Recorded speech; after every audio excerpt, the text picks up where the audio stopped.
see into your soul. Well, hello again, Internet. Corinne here, and it's that spoopy time of year again. And no, I'm not talking about election time. I'm talking about Halloween. Now, I've been making spoopy Halloween content here on YouTube for a very long time. So it's hard to find new projects to get excited about. And then the other day, I came across these little creepy eye pies. I spied, with my little creepy eyes, these little creepy eye pies. And they're totally my aesthetic.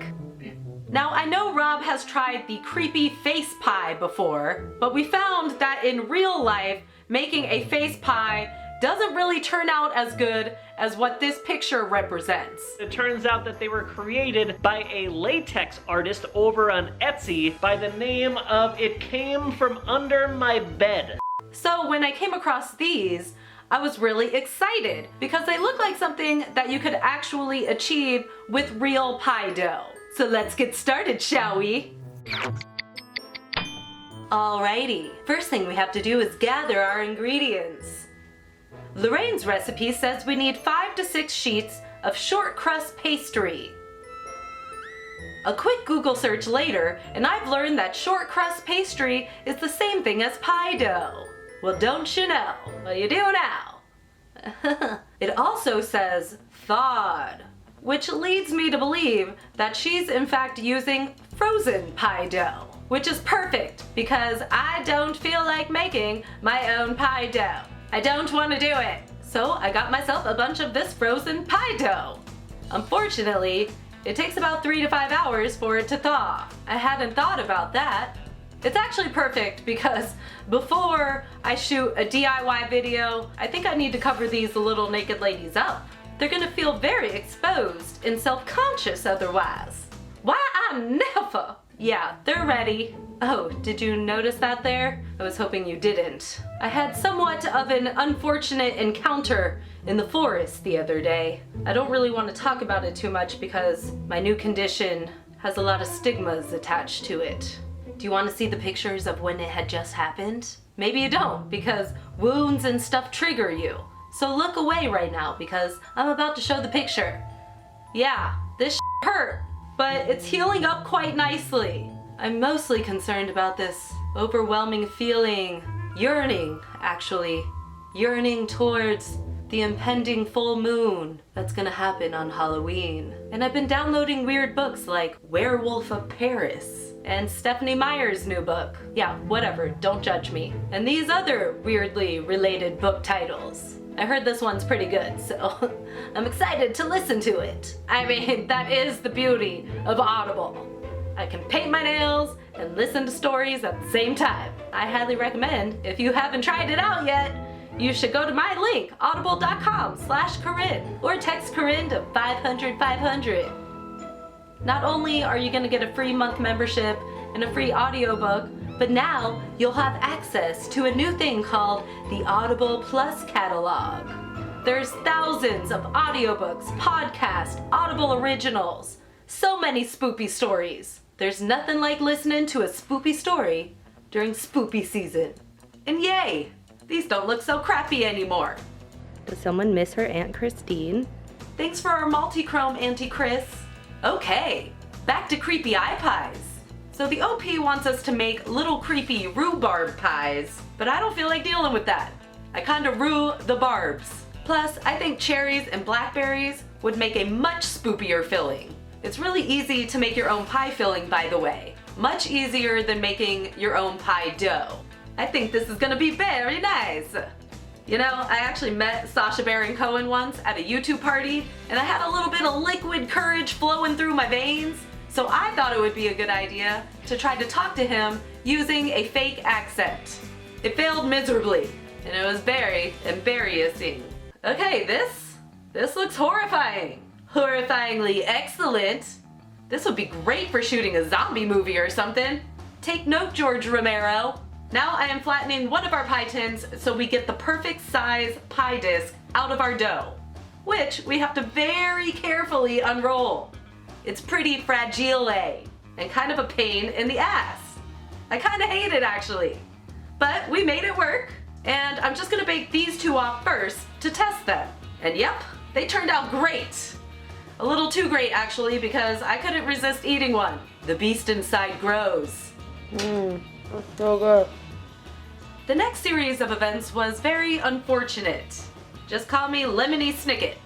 I don't know why I decided to mess with a good thing, but I thought maybe I could make the pie sheets a little better and less fragile, but I just ended up wasting a crap ton of pie dough. And this one was just a big nope from the beginning. I don't know, maybe I'm overworking the dough too much because none of these came out good. Nope, nope, nope, and nope. I really wish I would have known then what I know now, because I probably wouldn't have eaten one of the only good pie crusts I've made so far. Idiot! We did have a fun little visitor during the madness though.